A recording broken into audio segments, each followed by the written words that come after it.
The last 72 hours have seen unprecedented tragedy unfolding in the southern part of the Cape Peninsula. A fire that started on Sunday has wreaked havoc across large swathes of the southern peninsula. To those brave men and women who have for the last 3 days been tirelessly battling the fires in an attempt to save lives and properties of those living in the many affected areas, we extend our heartfelt gratitude and thanks. This tragedy and the effects of the fire have meant that we, as the organisers of the event, and in conjunction with all our stakeholders, have had to take some dramatic steps to ensure that the show can go on. But at the same time, we need to respect and show solidarity with those that have been affected by this terrible ongoing tragedy. The following processes have unfolded since the fire broke out on Sunday. Our team met on Monday morning first thing to assess the possible fallout of what was unfolding. Under the guidance of our Ops Director, Renee, we put into play various detour routes that we could use and the options that were available to us. This followed engagement with the city and other stakeholders, and our plans were forwarded on to them. Monday afternoon, a route inspection was undertaken to establish the extent and the effect of the fires thus far, and obviously areas that we could get into. Plans and options were submitted to the city for consideration. On Tuesday evening, the fire that was still raging had worsened, and the entire situation was a very unpleasant one. Wednesday morning, the following role players met, and that was this morning. The Provincial Government of the Western Cape, Intelini, and Intelini's consulting engineers who are responsible for Chapman's Peak. The City Events Office, the Disaster Management Services from the City of Cape Town, Mediclinic, our event medical team, My City, the Provincial Emergency Medical Services, as well as Cape Town Traffic. All parties have unanimously agreed on a decision that we have reached, and we would ask that both our entrants and the public embrace this in the spirit that it's intended. It has been an extremely worrying and tense week for Cape Town. For the last 4 days, our beautiful southern peninsula that the iconic Cape Town cycle tour traditionally passes through has been on fire. Firefighters have worked day and night battling the flames and sweltering heat as experienced pilots fly choppers to drop buckets of water and flames. Emergency teams, paramedics, volunteers, health officials and disaster experts have gone that extra mile to saving lives and preventing homes from burning down. It has been heartwarming to see how the public has responded to the crisis.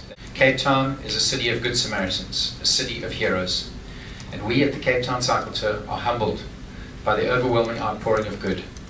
We see that outpouring of good every single year at the Cycle Tour. The Cape Town Cycle Tour is a celebration of good times for 35,000 people who participate in the event. We also know that so many people working tirelessly behind the scenes make those good times possible.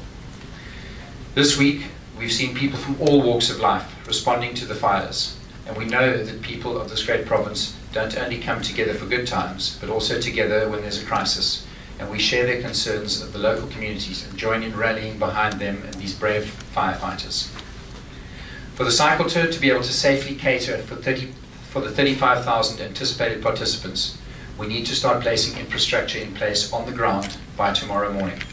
For this to happen, a decision on the route needs to be made today. The decision we have made is unanimous and has not been taken lightly. It has involved extensive discussion and collaboration by all stakeholders, and I will read them again, including the Provincial Government of the Western Cape, Intelini, their consulting engineers in respect of Chapman's Peak, the City of Cape Town Events Office, the City of Cape Town Disaster Management Services, Provincial Emergency Medical Services, and Cape Town Traffic in respect of Oudtshoorn, My City, Mediclinic, and our presenting rights sponsors. Having carefully assessed all available information, it has become clear that the safety of cyclists cannot be guaranteed on Chapman's Peak, and this rules out the using of this famous landmark for the 2015 event. This is largely as a result of the extensive fire that has destroyed vegetation responsible for retaining the mountainside above Chapman's Peak. Furthermore, the heat has caused rocks to expand and crack, making them unstable, and in some instances rock falls have occurred. With Chapman's Peak ruled out, our detour option of Oudtshoorn returning to Cape Town via the M3 was considered. A number of key issues need to be taken into account, including the access and egress to the southern peninsula by emergency service vehicles and local residents who are still under the threat of fires raging in that area.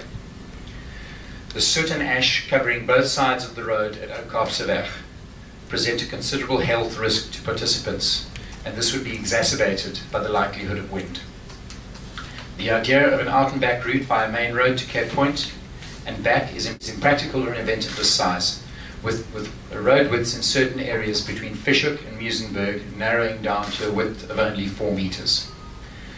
We understand that many visitors have travelled from far afield to participate in this iconic event.